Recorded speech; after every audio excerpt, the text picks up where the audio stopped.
Welcome to What's Your Mount Rushmore podcast with hosts Mark Duval and John Hanson. Are you kidding me?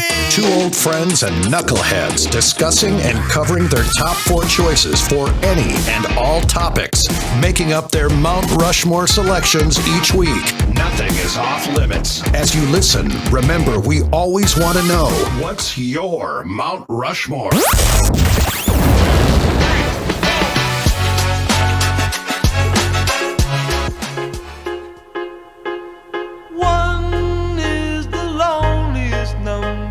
You'll ever do.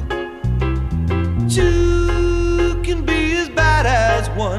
It's the loneliest number since the number one. Hello, children.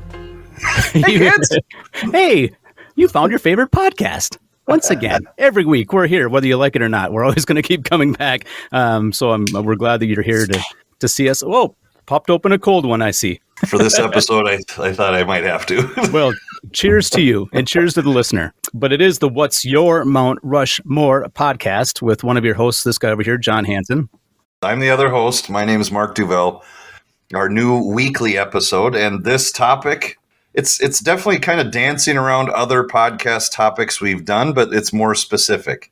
And we are going to be discussing our Mount Rushmore of one-name celebrities. So celebrities who answer to one name.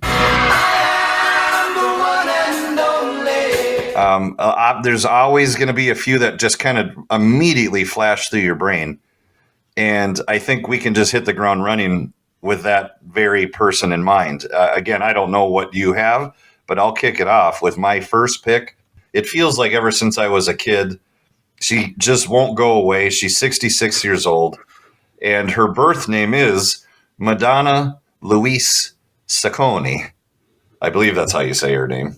If I'm butchering it, it doesn't matter. But we're talking about Madonna.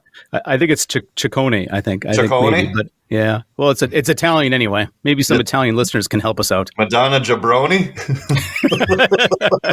Yes. Hey, Madonna, give me some bologna. Come on. All right. Well, Madonna is on my list too. Of course, you knew she would be. I kind of figured it's when you think of one name celebrities, she's going to be probably, for anyone over the age of 30, probably one of the first people you think of. I have to assume. True. But she is 66 years old. She's from Bay City, Michigan. And she's Madonna, man. I mean, what hasn't Madonna done? I mean, 300 million plus in album sales when albums were a thing that they recorded as far as sales.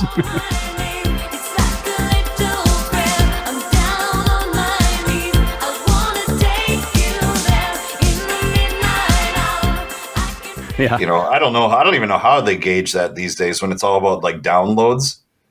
If you get like 1 million downloads, are you hot shit? Whole different way of measuring it, I guess. Because if I remember correctly, if you go platinum back in the day, that means you sold 1 million of your albums.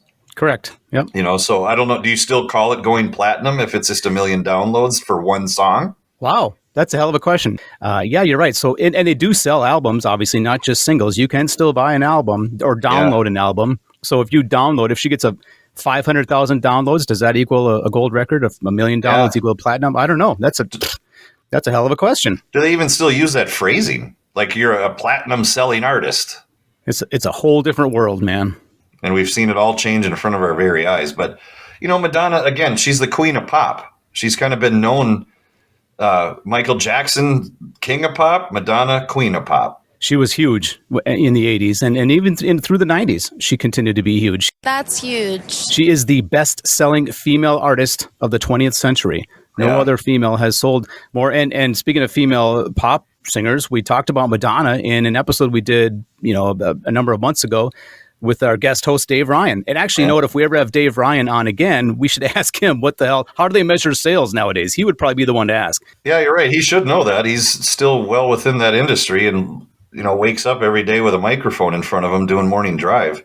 And they're all about that. That's part of the radio station's existence. The one thing I think that's also fascinating about her too is she's been in 18 films. Wow. I don't think most people would realize it's been that many, and because a lot of them, it's not like they're huge roles or they were huge blockbusters.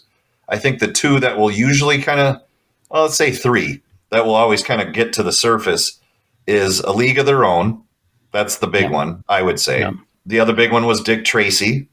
And then even though this was more of a documentary, Truth or Dare was pretty big for her too. And that was that like backstage look at her life while she was on tour.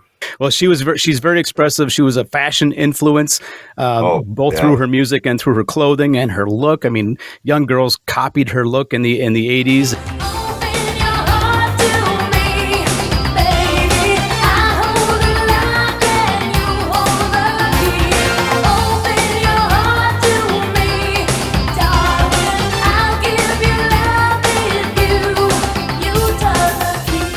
I will say this about her movies. You completely missed one. I would say you're right on Dick Tracy and you were right on A League of Their Own, but Desperately Seeking Susan was definitely that's a movie I would think of tied to Madonna more directly than Truth or Dare. I mean, Desperately Seeking Susan was a pretty big movie, and it was when she was very young, early in her career. That might have been the very first movie she did, actually.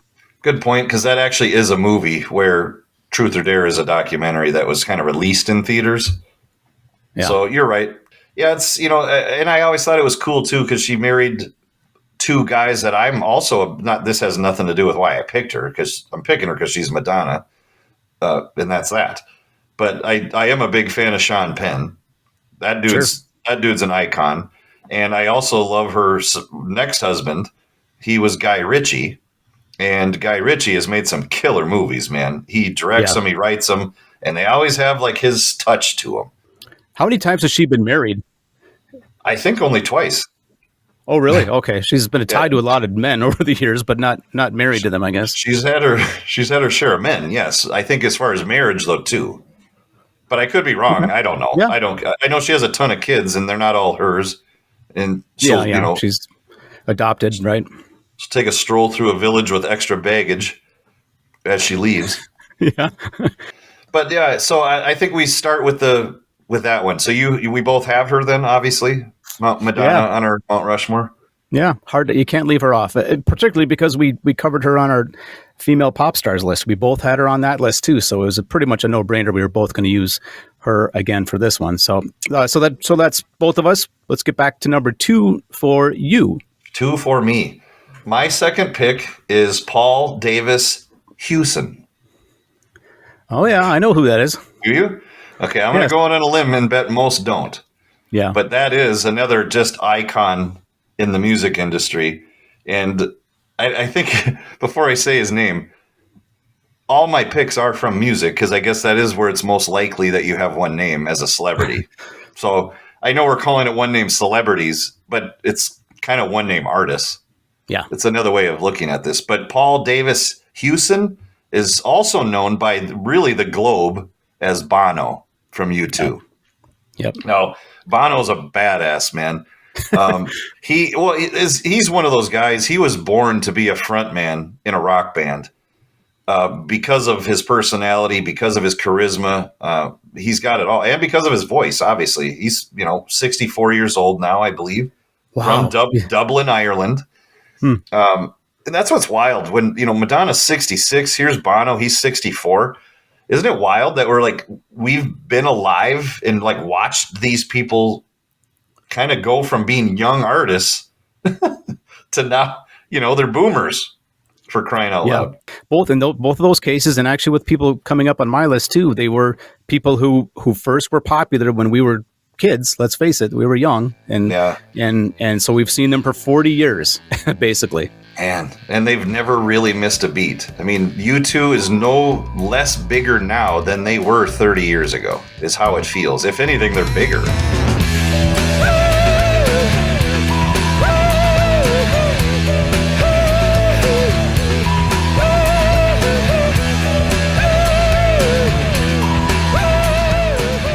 And when I think of U2, I think of a huge blown opportunity that was also discussed on a previous, not to keep name dropping old podcast episodes, but we discussed on our concerts we've seen episode with Chris Hockey. That dink, remember, wasn't this the one where he went and saw U2 at the Sphere He did in Las Vegas. And it didn't. This was like one of his honorable mentions. That just Yeah. shows you how global and big time Mr. Chris Hockey is. Yeah. I can promise you that would have made my list if I've seen U2 at the Sphere, just because of everything I've seen and heard. I know about 4 people that saw them at the Sphere, and unfortunately, you and I are not one of them. So, No, or 2 of and them. So it sucks. I've only seen them once at live, and I think that's the same for you, if I remember from that episode when Yeah. we were discussing seeing U2. Yeah. But Bono, again, 22 Grammys he's won.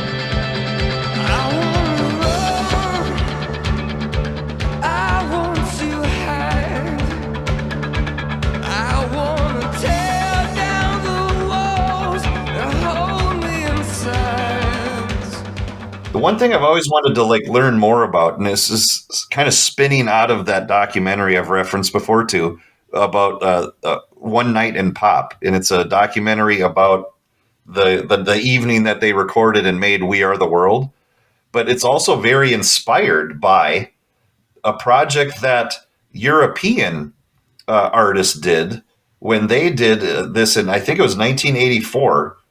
And musician Bob Geldof enlisted Bono to kind of participate and head up that. It was for Band-Aid. And I think it was that charity single they sold around Christmas. Do They Know It's Christmas? The Band-Aid group, which is the what they just called the group of people, is actually they're all British people, not even specifically European. They were all from England, and it's a song that I enjoy. It's one of the Christmas songs that I like, and it's got. In addition to Bono, they had a bunch of cool artists were on that. George Michael was on it. The guys from Duran. Yeah. So I mean, it was basically the snapshot of the early '80s British, singers and pop stars is who put that thing together, and then they did the same thing in America. So yeah, so between the two of them, they sold a ton of records and gave a lot of money to charity. So yeah, you're right. And Bono was a big part of that. You can very clearly hear his voice in that song. It's very distinctive. Bono's the man, dude. And I have a feeling I just crowbarred a name in there at the end. And I'm curious if that's a pick of yours. I don't know if that's a natural transition for your next pick or not. And I don't even know if you really were paying attention to what I just said. I'm just curious if it's an artist on your list today. Who? Bob Geldorf. Neither one of them are actually. Geldorf or Geldert.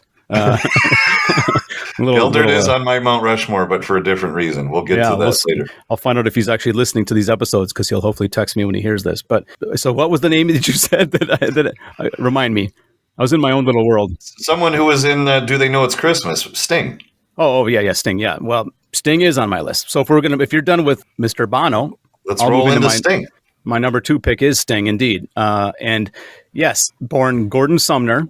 Is what his real name is. A lot of people, that's one of those names. A lot of people kind of have heard that name over the years, and he actually got the nickname Sting in college because he had a tendency to wear yellow and black sweaters and clothing. And his bandmates, this is way before he was in the Police. Of course, Sting is the singer from the Police, and then had a monster solo career. So back in college, one of his bandmates in a different band said, "You look like a bee all the time. You're running around looking like a hornet or a wasp." So they just started calling him Sting, and it stuck. He liked it. He liked it to the point where he accepted it and he embraced it. And he never actually legally changed his name. His legal name is still Gordon Sumner. But a while back, this is a number of years ago, I read something about an interview where somebody asked him about, Gordon Sumner. And he said, my mom calls me Sting. My wife calls me Sting. My kids call me Sting. He's like, if somebody on the street yelled Gordon, I wouldn't even look around. He's like, I am Sting. So he's completely gone all in. He's not Gordon. He's Sting. He is, yeah. Roxanne, you don't have to put on the red light. Those days are over. You don't have to sell your body to the night. Of the 4 people on my list, he is one of 2 who are going by a nickname. The other 2 on my list use their real names. You mentioned Madonna. That's her real name. Yeah. You mentioned Bono as well. That's not his real name. Where did he get the name Bono, actually? Not to backtrack, but do you know? That's an interesting. I don't know. That's a great question. And now I feel unprepared and very inadequate. Oh, poor you. Well, we'll edit that out.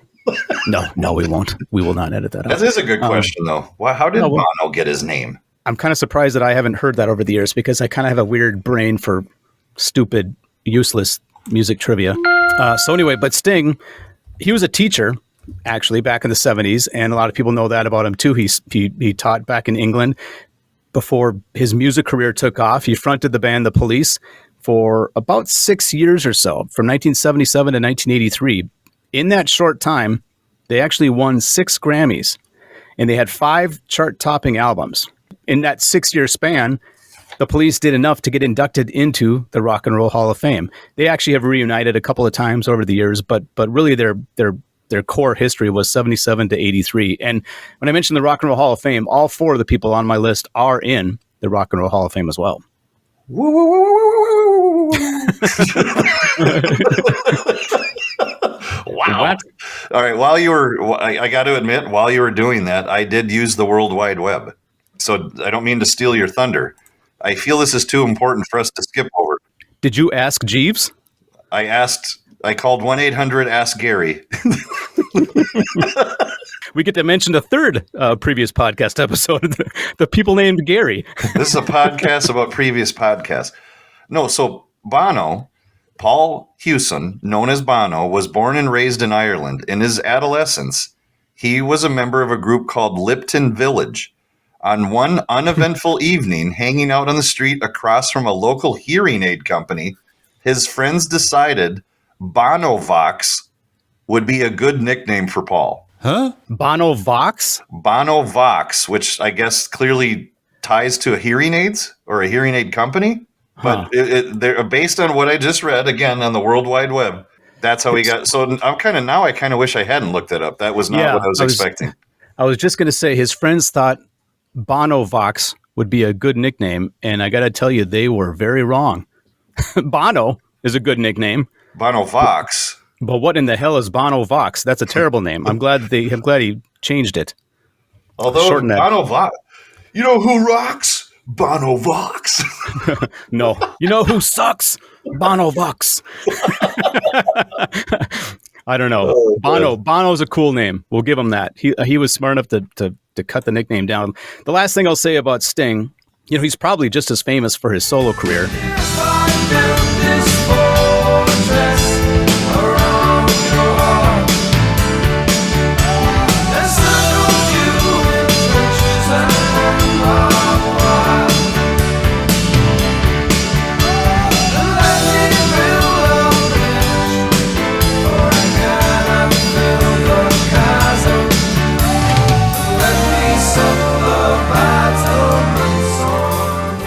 And he still tours to this day. He's probably just as famous for that as he was for his days in the Police. In fact, I am going to go see Sting in Vegas. I have tickets to see him on a double bill. He's playing with Billy Joel in November. They're doing I've heard about this.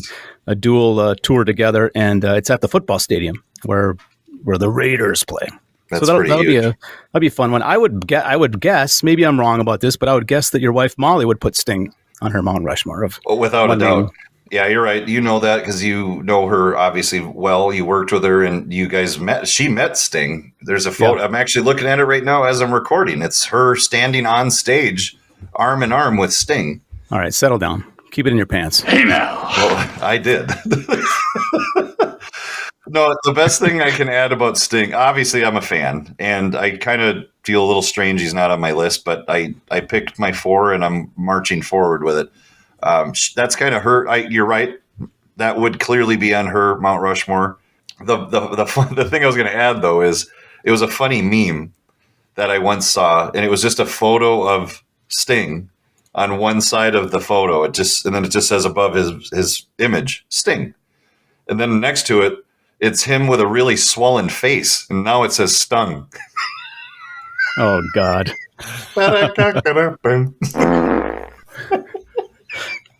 Terrible. Oh, it's terrible. That's such a dad joke. It is. No, good pick though. Sting he's an icon. He deserves it. Who's number 3 for you? I'm going to go with Marshall Bruce Mathers III. Yeah, I thought you might. Oh, yeah, it's hard not to. We all know him as Eminem. And this dude he came on like a tidal wave, in my opinion. Isn't it hard? He's 51 years old too, by the way. Yeah. No, I knew that he was about my age. Yeah, well, he's younger than you, technically. He's older than me, younger than you. So put that in your pipe. Shut your mouth. Oh, he's about a month younger than me. I just used the World Wide Web to look him up too. You son of a bitch. So, I mean, in Eminem, he really is kind of credited with popularizing hip hop in like middle America. He changed the game. And obviously it has something to with him being white. That's part of the element that is Eminem. Yeah. But it's also the fact that he was so connected at the hip with Dr. Dre. And when you're a Gen Xer like us, we grew up, I know I did. Dr. Dre and Snoop Dogg were huge parts of my teenage years. Eminem like immediately got all the street cred, and he references this in his lyrics, which there's another topic that how can you ignore it when you're talking about Eminem? He might be the best lyricist of all time. I've created a monster, cause nobody wants to see Marshall no more. They want shady, I'm chopped liver. Well, if you want shady, this is what I'll give you. A little bit of me mixed with some hard liquor, some vodka that'll jumpstart my heart quicker than a shock when I get shocked at the hospital by the doctor when I'm not cooperating, when I'm rocking the table while he's operating. You know, and especially because of how he came up with rap battles as documented in his movie 8 Mile, which was an awesome movie, by the way. I just recently watched that again. I hadn't seen it in a few years.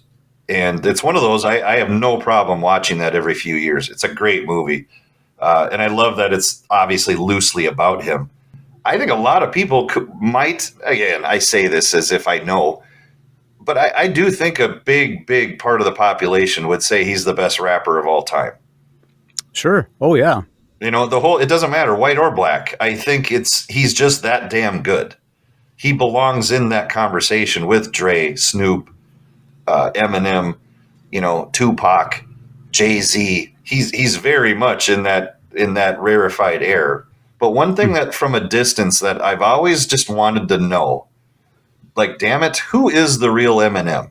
Does he have a sense of humor or doesn't he? Because the thing that's always blown me away, when you listen to so many, and I mean so many of Eminem's lyrics and in his songs, he clearly has a sense of humor when he's writing his music. But for some reason in real life, he doesn't seem to have a sense of humor. And I've always wanted to know, is that an act? Is that real? What you'd like to know is if the real Slim Shady would please stand up. And if, yeah, will he please stand up? And will he be laughing or will he be angry? Cause I'm Slim Shady, yes, I'm the real Shady. All you other Slim Shadys are just imitating. So won't the real Slim Shady please stand up? Please stand up, please stand up. Will Smith don't got a cuss in his raps to sell records. Well, I do, so fuck him and fuck you too. You think I give a damn about a Grammy? Half of you critics can't even stomach me, let alone stand me. He is a very serious guy. That's what I mean. Shockingly serious. If you were to like watch an interview with Eminem, let's say you knew nothing about him, right? If you were watching a video and it's Eminem giving an interview, and then next to it you play one of his like huge hits that have really hilarious lyrics, you would never think the dude that just gave that interview is also the guy who wrote and performed that song. I honestly never thought about it, but you're 100% right. It's almost like like split personality. It is, and that's why I wonder: is it maybe it is that simple? When he performs, he's Eminem. When he's not, he's Marshall Mathers. He's Marshall Mathers. Yeah, that could be. One of them is serious, and the other one is, takes things a little more loosely because he always seems like he takes himself so seriously, but then in his music he's not. He's not that serious. There's humor. He pokes fun even at himself in his lyrics. It's like it's the polar opposite in his lyrics versus what you see off camera, or when he is on camera, I should say. He just seems so serious all the time. But yet, the stuff that he raps about is insanely funny and dark. And dark, by the way. He mixes funny with dark. There are definitely serious elements in his lyrics, too. I'm not necessarily... I mean, that I'm not necessarily a big rap fan. We've even talked about that on this podcast. It's not, one of my favorite genres of music. However, I don't mind Eminem's music. And actually, I just heard a new song from him just in the last couple of days. and it was a pretty good song. And off the top of my head, I can't remember the name of it, but I remember hearing it and thinking right away. I said to my wife, "I'm like, this is Eminem," and then I looked it up, and it was a brand new song. Is it the one that samples Abra, Abra, Yes, Cadabra? yeah, exactly. Great That's song. it. Yeah, it's a good song, and Molly turned me onto that one, and I immediately loved it. It's classic Eminem.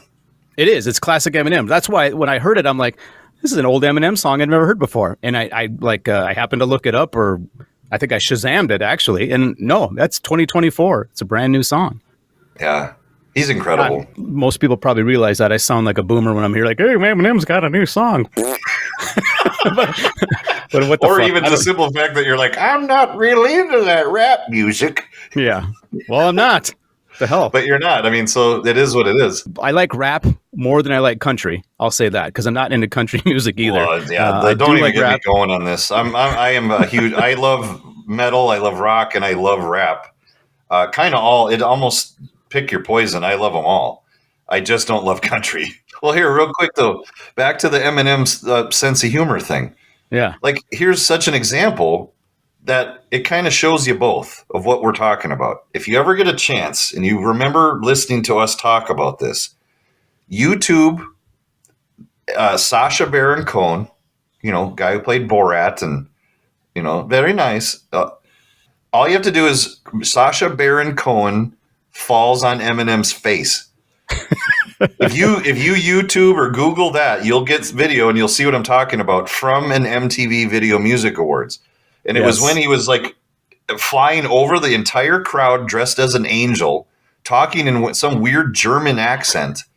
And he all of a sudden it's a like a malfunction with the cables that he's tied to, and he has these huge angel wings with feathers, and as it lowers him into the crowd because it's like malfunctioning, it drops him literally face down, ass up in Eminem's lap, where Eminem is now staring at basically a bare ass, and Eminem looks pissed. Oh, and yes, he Eminem's does. bouncers, his security detail, they start shoving him around, and now Sacha Baron Cohen is They're spinning him. yeah, and his feathers are falling off on the rest of the crowd. And then Eminem and his crew, they storm out and leave the MTV Video Music Awards.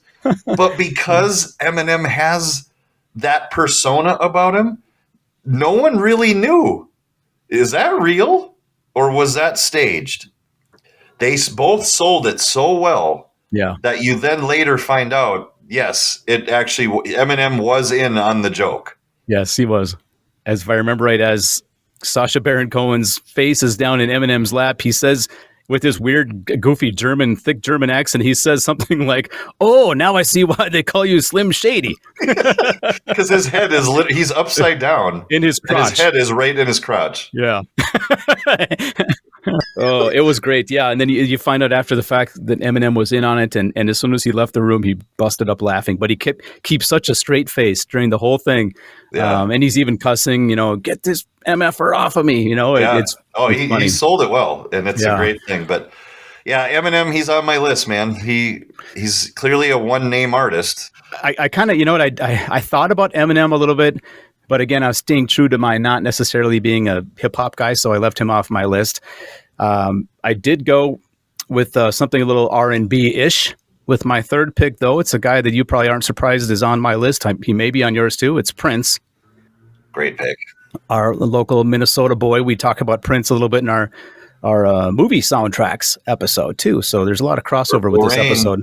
Yeah, Purple Rain. Prince Rogers Nelson. So that is his real name, his real first name. All seven and we'll watch them fall. They stand in the way of love and we will smoke them all with an intellect and a savoir-faire. No one in the whole universe will ever compare. And he actually is only a couple of months older than Madonna. They were born in the same year. And unfortunately, Prince died, I think, in 2017. So he's been gone a while now. And but if you think about the 80s, people always say this, that Michael Jackson, Madonna, and Prince basically ruled the airwaves, the radio airwaves in the 80s. And they were the dominating, they were the big three of the 80s pop scene. Especially as solo artists, too. especially as solo artists. Exactly. If you don't include any of the bands and the rock bands and so forth, they were the three big ones. And as any local person know, Prince grew up in Minneapolis. I grew up in Minneapolis, just a couple of miles away from where he grew up. So I've always been a Prince fan. And the Purple Rain album we talked about during that, like I said, the movie soundtrack bit we did, it actually spent 24 weeks at number one. 24 weeks in 1985 or 1984 into 1985, I believe is what it was. So it covered in a couple of different years. It sold more than 25 million copies.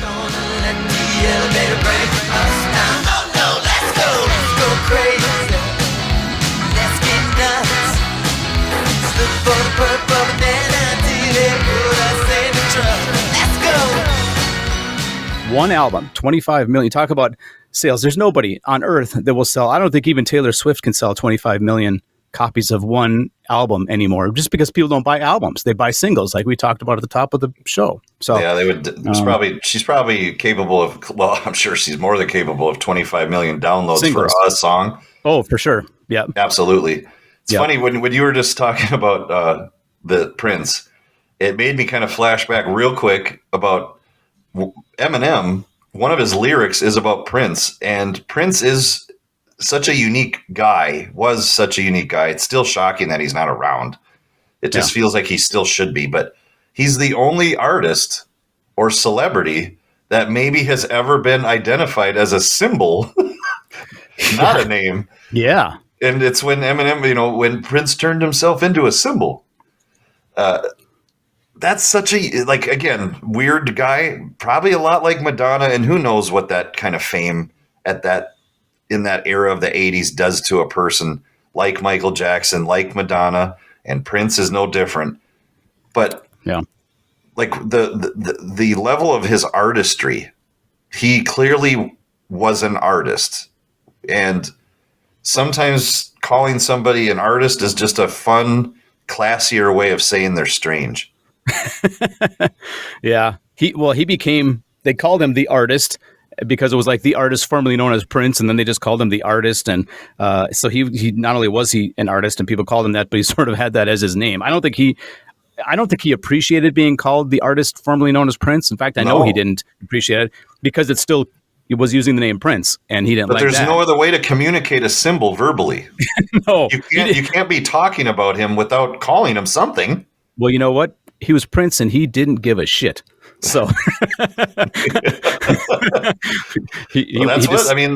the thing about Prince. You can listen to every major celebrity that has ever interacted with him, or people in general who have interacted with him. Yeah. He is strange.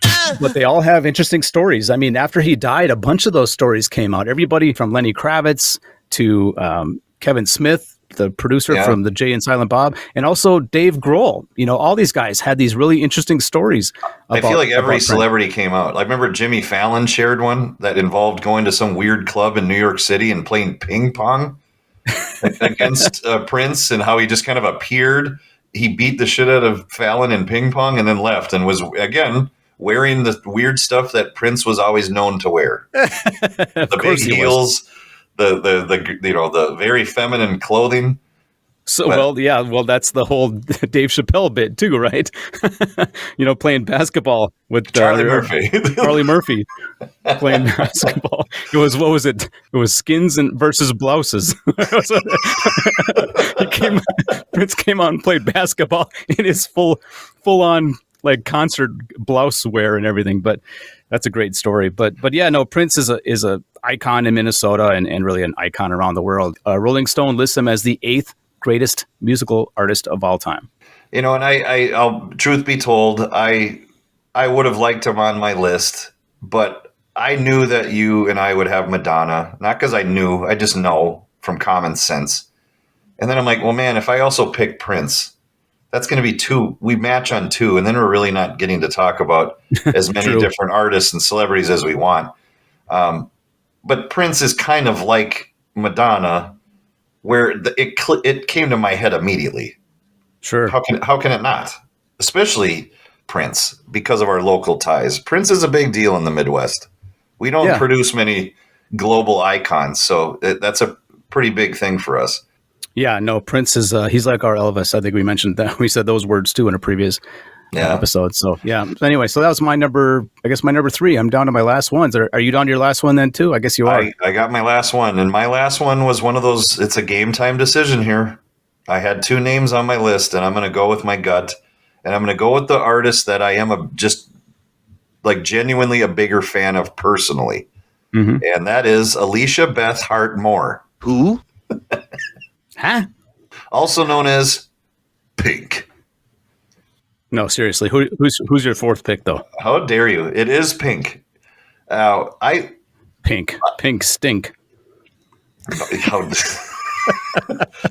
You're lame. No, Pink is awesome, man. She's 44 years old, and I mean, I did get to meet her back when we were still in the radio days in the late 90s at a KDWB Star Party. La-ti-da.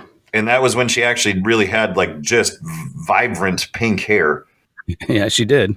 But here's the thing, though. She has had so many good songs over the course of her career, and she's an absolute beast. And I mean that in such a great way. Like she performs with her guts, man. She puts it all out there. So what? I'm still a rock star. I got my rock moves, and I don't need you. And guess what? I'm having more fun. And now that we're done, I'm gonna show you tonight. I'm alright. I'm just fine. And you're a tool, so what? I think she's fearless. I think she's gritty. And I kind of just love what she represents, and I love her music. I will say that with a straight face, you prick. I can see you on the screen right now with your little schmucky smirk. You prick. Schmucky schmirky schmuck. It came down to her, and it came down to my other one that I and I'm not kidding. This was as we were going right now. I have both of them in front of me. My other pick was going to be Cher. Cher is probably a very obvious pick to a lot of people. But in the end, I like more of Pink's music. I could easily listen to way more songs by Pink than I could Cher. When I think of Cher, I think of 3 things. I think of Sonny and Cher. I think of the movie Mask. Yeah, Rocky Dennis. With Rocky Dennis. And I think of her one song, Believe. Do you believe? Her one song? The one that was like a hit since I've been relevant. Meaning somewhat of an adult. Everything else she did I was too young to appreciate Cher. She had hits in the 80s too. You weren't too young to appreciate those, but if you could turn back time. Yeah. Would you? Not to listen to that song, I wouldn't, no. Or this segment. I wouldn't turn back time to listen to Pink, though, either, to be honest with you. See, I don't know, but Pink, I love it. In fact, I'd rather fast forward past Pink. You. No, I mean, I'll give you that. I would choose Pink over Cher, just because it's more our generation and does remind me of our KDWB days and meeting her. That was cool. She did do our Star Party. Not on my list. Not even a consideration for me. In fact, I could think of 3 or 4 I'd put above her. Well, that's another little angle to insert. That's why we call this "What's Your Mount Rushmore?" We do. I know. Cher is going to be on more Mount Rushmores if you were to again do a survey over Pink. Maybe it depends on who you're talking to. Really, I mean, again, you said it yourself. She hasn't been particularly relevant in recent years. So if you're an older person, Cher might come to mind, but a younger person is absolutely going to choose Pink over Cher, I would Without think. a doubt. I mean, but and that's the thing. I never was really into Cher's music. I knew she was a star. Sure. I knew she was big in the 60s and 70s. I have no idea how old Cher is. I bet it's got to be approaching 80. Yeah, I would guess. Yeah, if I had to guess, I'd say at least mid 70s, probably even closer to 80. I think she looks good. I think she's had a shit ton of work done. Oh, but, how dare you? You're going to go out on a limb and say Cher has had work done. Allegedly. Cover my ass. But I mean, she looks good for 80. At least I'll give her that. Well, she'd be on my Mount Rushmores of people who look good at 80. Yeah, well, I'm trying to edit that just so I it's know. more proper. I know what you're trying to say. I'm trying to save you from I yourself. stumbled over my own thoughts. Yes, you did. So Right, let's yep, leave them right there, laying on the ground. Well, if you're done, I'll take on my last. We fourth can move one. on from Pink. You think? My last pick is somebody who I would pick above Pink, and I think almost anybody, any guy, or in our age range would pick above Pink. It's Slash, for the love of God. You son of a... Saul Hudson, otherwise known as Slash, guitar player from GNR, Guns N' Roses, Rock and Roll Hall of Famer. Oh my God. Why? What? You know what? It's become obvious, and I'm sorry I'm interrupting you as usual, but I gotta really do more prep when it comes to putting my picks together. This is embarrassing. What? I'm a rock dude to the core, and you know that. Yeah, I go off the script, and I like rap, and I like pop music. How on earth did I just let Slash slip through this topic, and I didn't even think of him? So you didn't purposely choose Pink over Slash. You just never thought of him. I didn't think of him. Well, I'm brain dead.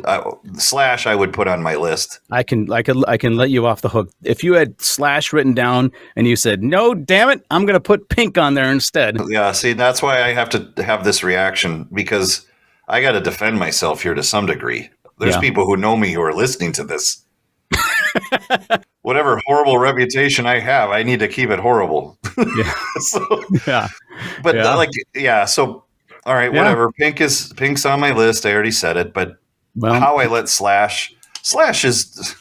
I kind of put Slash in the category of people who I just think are cool celebrities. They just seem like they're cool guys to probably hang out with. And Bono, I would put into that category, and some people that I'm not necessarily big fans of, like Bruce Springsteen is another one. I like Bruce, but I'm not necessarily a diehard Springsteen fan, but he just seems like a cool dude. He seems like a cool guy anytime you hear him in interviews and everything. So I kind of put Slash in that list too. He, a couple facts about Slash that you probably did not know. One of them, I'm still reeling from what I do know, but go on. Which is not much. But he went to school with Lenny Kravitz. Did you know that, in Beverly Hills?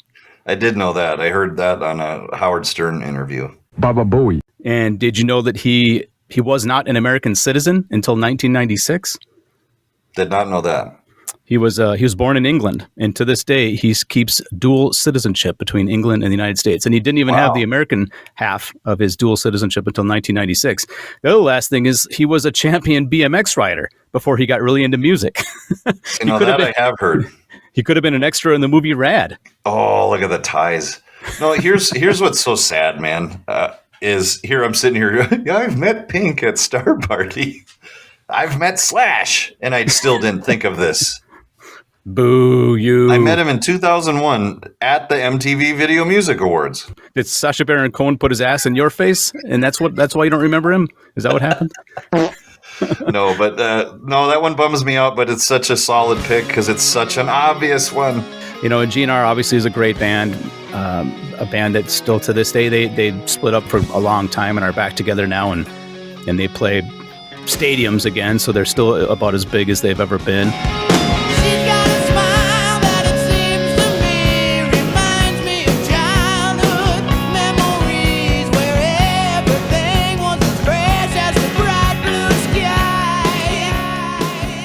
One of the interesting thing about Slash that I bet a lot of people do not know, he auditioned for the lead guitar role in the band Poison. Bret Michaels wanted Slash in Poison, but they the rest of the band outvoted him. The other two guys, I guess, because they're looking for a guitar player, and they ended up hiring CC DeVille for Poison and not Slash. Slash ended up doing all right with him for himself. And CC, pick up that guitar and talk to me. Yeah, it could have been Slash, pick up that guitar. But you know what? The funny, and I saw this in a documentary not too long ago. Bret Michaels and CC DeVille have always kind of had animosity between them. And when Poison has broken up over the years, it's because of that animosity.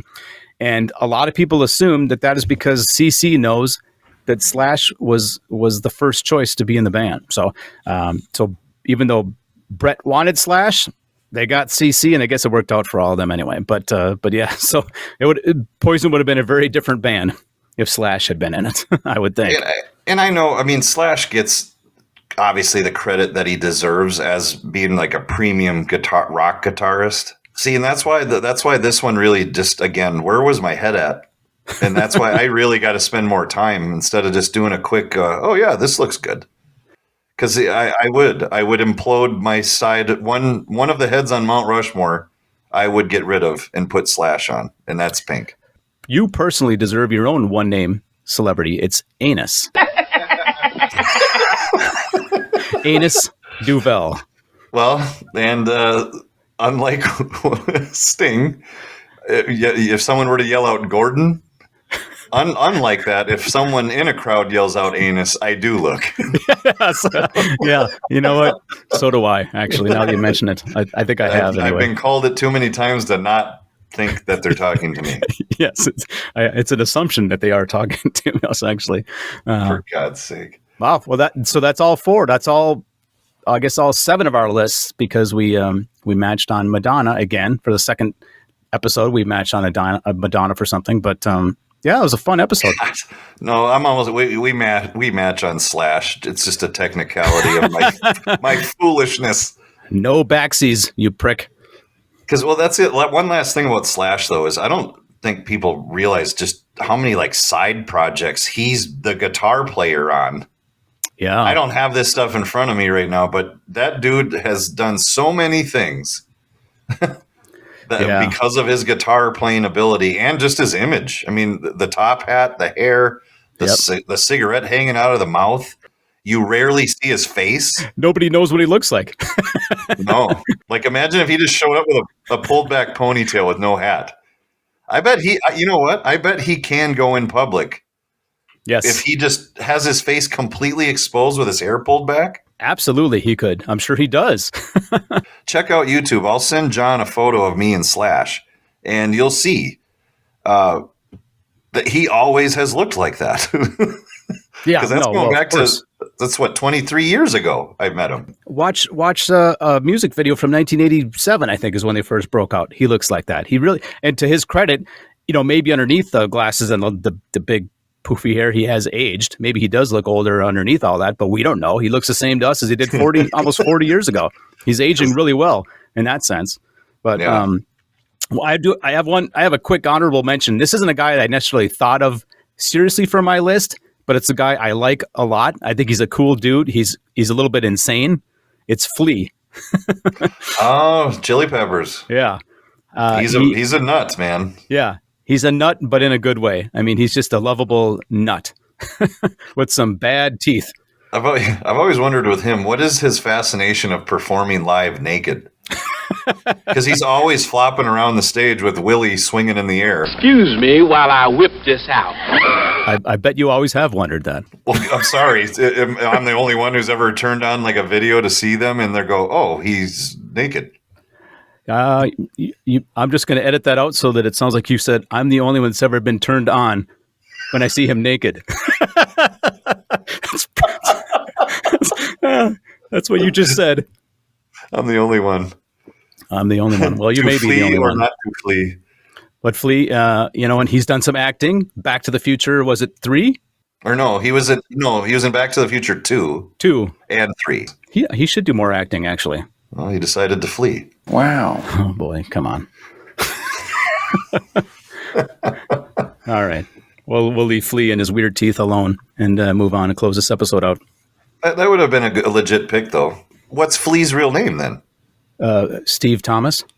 Are you being serious? Now that is a lie. Do you know? No. Is it Steve Thomas? Here, I'm looking it up. Michael Balzary. Ooh. Michael Balzary. Balzary.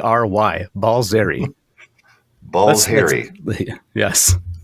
We're going to leave him as Flea. Absolutely going to leave him as Flea. Huge Lakers fan, that guy, Flea. Yeah. I see him in the jersey all the time. Like he just doesn't have as good a seats as good old Jack sitting center court on the floor. No. But I'm pretty sure he's at every damn game. Same with Anthony Kiedis. So the big LA ties. Well, I'm sure they can afford good seats if they want them. I would imagine it's they're kind of a band that's been heard before. Another Rock and Roll Hall of Fame band. Anyway, we're talking a lot about somebody that didn't make either of our lists, but he was a good honorable mention. Very much so. But again, please chime in. This is it's a bigger list to draw from than you think. And I would love if someone would find one or list one or share it with us that's not a recording artist. I was going to say the same thing. I would like to know what other people come up with that are not, and not sports now, because sports, there are some sports guys that are sort of one named, just like in the entertainment world, other than music, actors or, whatever. Okay, one name in sports. You have one? Well, I'm going to put you on the spot with that. I mentioned him in a previous episode where we jokingly said we were going to do our Mount Rushmore of soccer players, and I said Pele. Oh, Pele. Well, you're right. You know what? You're probably right. But there's other soccer. Ronaldo. Exactly. Yep. Messi. Yep. But man, if someone could share one that's not a recording artist, I'd love to see that. I'd love to know what I missed, because I clearly missed a lot on this one. There probably are. We just drawn a blank, but we both were thinking music, and that's where our brains went. So that it worked for me. I like my list. One last thing is definitely subscribe. Go on Facebook. Go on YouTube. Go on make sure you're subscribing. Let's see these numbers get a little bigger, because I know this is really cool, and it's been a lot of fun doing this, and I'd love to see more subscribers. So please do that. Yeah. For crying out loud. And because of this topic being one name celebrities, which kind of turned into one named artists, I'm going to thank our one name sponsor. Thank you for the sponsorship that doesn't exist. Rax. God. So dumb.